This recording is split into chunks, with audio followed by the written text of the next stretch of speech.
이제 6월 대선 이후에 어떤 건물들이 거래가 됐는지 오늘 한번 보도록 하겠습니다. 오늘 영상을 찍으면서 한정카드를 한번 찾아보도록 하겠습니다. 네, 안녕하세요. 빌딩와이즈입니다. 이제 6월 말을 맞이해서 6월달은 우리나라에서 이제 큰 행사가 있었죠. 대선이 지나면서 대선 이후에 이 6월달에는 주로 어떤 건물들이 거래가 됐는지 대선 이후에 거래 사례를 한번 오늘 영상에서 다루도록 하겠습니다. 오늘도 성 팀장과 함께 촬영을 해보도록 하겠습니다. 반갑습니다. 안녕하십니까. Y중개업의 성현준 팀장입니다. 이 대선이 지난 이후에 이제 부동산 흐름을 보자라고 하면 빌딩 시장은 어떤지에 대해서 오늘 거래된 사례들을 가지고 얘기를 나눠보면서 하나하나 좀 짚어보는 시간을 갖도록 하겠습니다. 첫 번째 물건 어떤 건물인가요? 첫 번째 물건은 서울 강남구 논현동 206-3번지고요. 대지 면적은 138.6평, 용도 지역은 3종 일반 주거지역, 연면적은 483.2평, 건폐율 49.8%, 용적률 273.5%로 용적률 이득 보고 지어진 건물이고요. 층수는 지하 1층, 지상 6층, 매매가는 192억, 평균 단가는 1억 3,853만 원에 거래되었습니다. 이 건물의 장점이라고 하면 초역사권에 속해 있고, 그리고 3종지에 전면 도로도 6m 도로, 그리고 용적률을 이득을 받죠. 하지만 이제 이 거래가 되기 직전에는 이 건물이 이제 임차인이 있어서 승계를 하는 게 아니라 기존에 있던 임차인들을 명도를 하고 신규 임차를 진행하는 와중에 이제 매각이 된 거죠. 네, 임대랑 매매랑 같이 진행을 하시다가 매매가 된 걸로 알고 있습니다. 그러면 이제 매입하신 분께서는 공실이었던 건물이기 때문에 사업으로 운영을 하든지 아니면 신규 임차를 맞추든지 앞으로 이렇게 이용할 계획으로 보이는 건물이 되겠습니다. 평당가는 어떤 것 같아요? 1억 3,800만 원 정도 되는데 비싸진 않은 것 같아요. 어쨌든 건물도 손댈 건 없고 용적률도 이득 받고 또 이 근처에 사실 1억 3천 위로 거래된 사례들도 있어서 적당한 가격에 잘 매입하신 것 같습니다. 건물이 90년대 건물이기는 하지만 냉난방기라든지 소모품들 같은 경우에는 교체를 하고 수리를 하면서 건물 관리를 그래도 나름 잘 하셨다. 외관상으로 봐도 되게 깔끔하게 잘 되어 있습니다. 그렇기 때문에 연식에 비해 굉장히 관리가 잘 된 건물이었고 금액도 적정한 수준의 거래가 되었다라고 볼 수 있을 것 같습니다. 이 건물에서는 우리가 함정카드를 찾을 수가 없네. 없어요. 그럼 다음 물건 보도록 하겠습니다.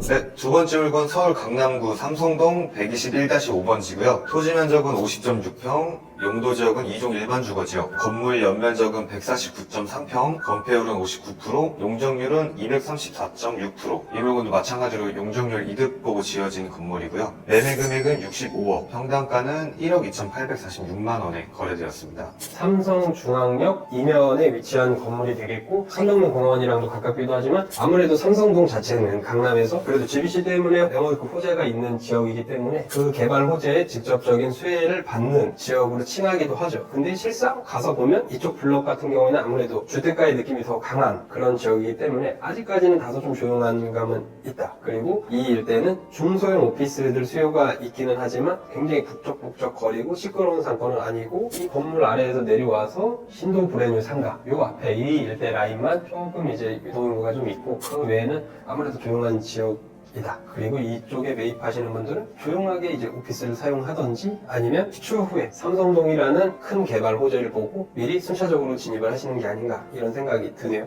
그리고 이 건물 같은 경우는 역에서 가깝기도 하고 또 이제 북도로를 낀 코너 입지에 있어서 나중에 용적률 이득 받기 때문에 아마 리모델링을 하실 것 같은데 리모델링 하셨을 때도 건물이 면이 너무 잘 나와 있어서 되게 건물 예쁠 것 같아요. 금액대가 너무 매력 있다고 생각해요.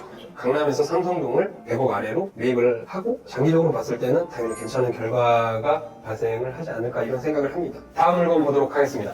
네, 세 번째 물건은 서울 강남구 대치동 955-21번지고요. 토지 면적은 67.6평, 용도 지역은 2종 일반 주거 지역이고 건물 연면적은 151.5평, 건폐율 59.7%, 용적률 165.8%, 지하 1층, 지상 3층 건물이고 매매가는 70억, 평균 단가는 1억 355만 원에 거래되었습니다. 이 물건 같은 경우는 이제 기존의 주택 용도로 이제 사용이 되고 있던 건물인데 주소지는 대치동이지만 이 건물도 실질적으로 삼성역과 접근성이 그렇게 나쁜 위치는 아니기 때문에 삼성역 일대의 건물이라고 볼 수 있을 것 같고 인근으로는 이제 대명중, 휘문 중고등학교가 있기 때문에 강남 8학군의 중심에 있는 블럭이기도 합니다. 이 블럭이 이 이면에 있는 건물들이 예전 빌라 건물들이 많기는 하지만 대치동 학원가에서 쭉쭉쭉 올라오고 있거든요. 신축된 건물들의 학원 교습소 이런 것들이 입주를 많이 하고 있기 때문에 이 일대에도 만약에 건물을 신축한다라고 하면 평원 수요가 줄을 이을 것으로 보여집니다. 무엇보다도 평당가가 삼성, 대치 이 일대에서 평당 1억을 안 넘는 건물을 보기가 쉽지 않은데 이 건물이 위치한 블럭의 각종 이슈들을 고려해 봤을 때는 그렇게 대단히 과하게 비싸지는 않은 것 같다라는 개인적인 생각을 하게 됩니다.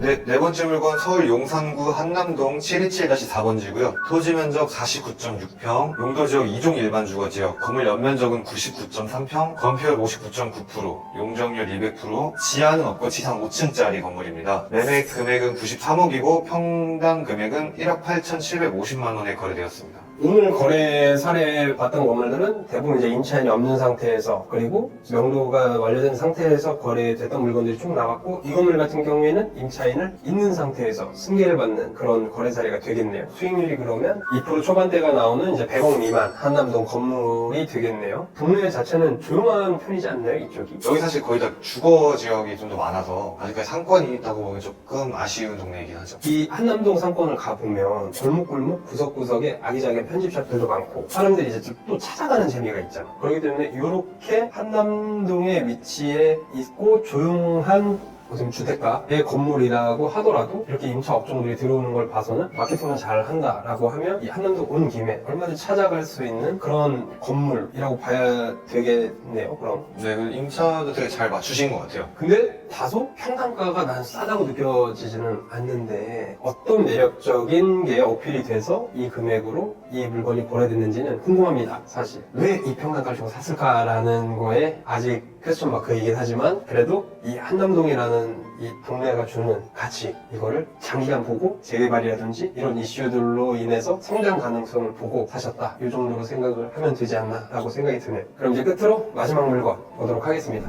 네, 마지막 물건은 서울 용산구 한남동 683-69번지고요. 토지 면적은 54.9평, 용도 지역은 2종 일반 주거 지역, 건물 연면적은 55평, 건폐율 49.6%, 용적률 91%, 층수는 지하 1층, 지상 2층, 매매 금액은 55억, 평당 금액은 1억 18만 원에 거래되었습니다. 근데 이 건물은 시청자분들이 모두가 아실 만한 유명인 소유의 건물이었죠. 네, 가수 윤종신님 소유의 건물이고 2019년 4월에 15억 1,500만 원에 매입을 하셔서 올해 6월에 55억에 매각을 한 사례입니다. 빌딩 이름도 월간 빌딩이지만 월간 식당이 성업을 이루고 있는 건물이기도 하죠. 단순히 뭐 시세 차익만 본다면 약 40억 가까이의 시세 차익을 실현했다 이렇게 볼 수도 있을 것 같네요. 이쪽 상권은 어때요 그러면? 지금 이 건물 위치하고 있는 곳 같은 경우에는 라인원 이제 한남 앞에 주축으로 되어 있는 근생 상권에서 이제 한남동 카페거리로 가는 길에 위치해 있고요. 도로가 좀 좁아서 안쪽이 숨어있긴 한데 어쨌든 유동인군이 이제 한강진에서 내려오시는 분들도 많으시고 이태원에서 한남동 쪽으로 올라가는 분들도 많으셔서 상권이 흐르고 있는 위치에 있긴 해요. 한남동 상권의 중심지에 위치한 건물이기도 하고 한남동 상권을 이용하기 위해서 카페 골목으로 또 들어오다 보면 초입에는 또 장동건 씨 건물도 있잖아요. 이 인근에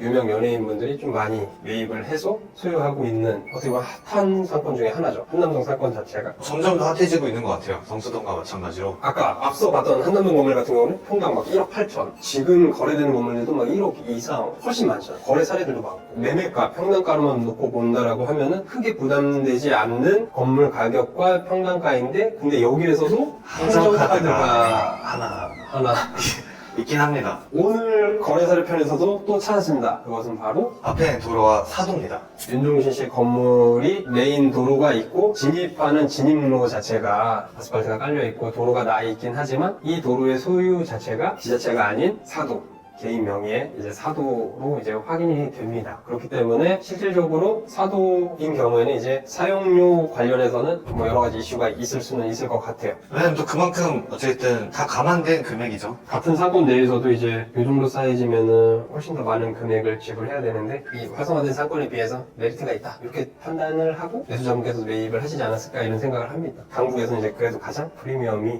높은 지역 중에 하나인 한남동의 윤종신 씨 건물 거래 사례가 되겠습니다. 하겠습니다. 네, 오늘 이렇게 이제 6월을 맞이해서 대선 이후에 6월 한 달간은 어떤 건물들이 주로 거래가 됐는지 한번 살펴보는 시간을 가져봤습니다. 앞으로 이제 구체적인 정책 그리고 대출 이런 이슈들이 어떻게 될지에 따라서 이 부동산 가격은 또 요동을 치지 않을까 이런 생각이 들고, 건물 시장 같은 경우에는 다소 조용하지만 이 조용한 와중에도 거래들은 꾸준하게 이루어졌고, 그 중에서 좋은 건물들을 합리적인 금액에 이제 매도인 매수인이 모두가 만족하는 거래들을 많이 봐왔기 때문에 지금 이렇게 조용한 시점에 투자를 고민하시는 분들께서는 보다 신중하고 좀 여유 있게 검토를 하고 좋은 조건에 비딩을 할 수 있는 그런 시점은 맞는 것 같아요. 네, 그럼 오늘 영상 이제 여기서 마무리하고 다음 7월 달에도 우리 성 팀장이랑 함께 거래 사례를 다루면서 거기에서 또 어떤 한정 카드가 있는지 찾아보는 시간을 갖도록 하겠습니다. 오늘도 시청해주셔서 감사합니다.